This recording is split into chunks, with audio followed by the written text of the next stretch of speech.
La mort poursuit son assaut sur les croyants, parfois sur leur intelligence.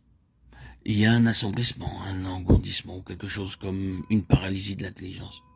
Lorsque vous vous apprêtez à considérer les choses du Seigneur, l'assaut commence.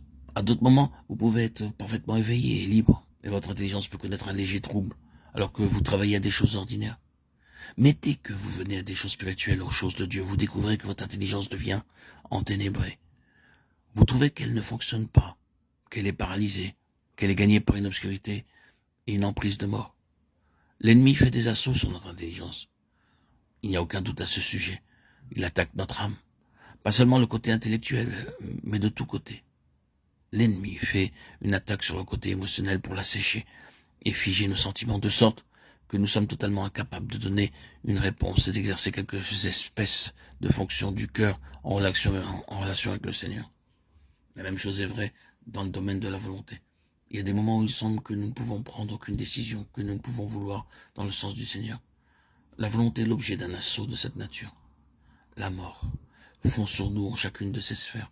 Et l'expérience dans ce domaine est plus ou moins commune à nous tous. C'est une bataille, comme c'est directement le cas dans le domaine de l'esprit, mais également dans celui de l'âme. Ainsi, c'est aussi vrai pour le corps. Il n'y a absolument aucun doute que l'ennemi fait des assauts sur le corps des enfants de Dieu. Je ne dis pas que toute maladie, tout mal, toute faiblesse physique, la moindre fatigue physique proviennent directement de l'œuvre du diable. Bien sûr, historiquement, c'est la conséquence de son œuvre, mais maintenant, ce n'est pas nécessairement l'œuvre directe du diable. Nous ne sommes pas en train de dire que cela est. Nous nous trouverions en grande difficulté si nous devions enseigner cela. Mais il existe des attaques directes de l'ennemi par l'esprit de mort sur le corps des enfants de Dieu, de sorte que là où il y a faiblesse, il s'en saisit et il ajoute. Et il voudrait chercher à nous paralyser entièrement par notre faiblesse. Alors que bien que cette faiblesse qui est à la base puisse rester, il ne faut pas que nous soyons paralysés par elle. Cela a été l'histoire du peuple de Dieu. La question est de savoir si l'ennemi va utiliser cette chose pour nous détruire entièrement ou si malgré cela nous serons trouvés prouvant la puissance d'une vie qui en triomphe et nous fait avancer.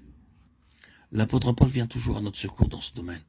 Paul a rapporté à ce sujet qu'en raison de l'importance de la révélation qu'il a reçue, de peur qu'il ne se glorifie, outre mesure, une écharpe dans la chair lui fut donnée, un messager de Satan pour le frapper, pour le souffleter. Il supplia 3 fois le Seigneur pour cette chose, mais le Seigneur lui dit, « Ma grâce te suffit, car ma puissance s'accomplit dans la faiblesse. » Nous avons de bonnes raisons de croire que la faiblesse en question était physique. Je trouve qu'il est difficile de ne pas croire qu'il s'agit en fait de la malaria.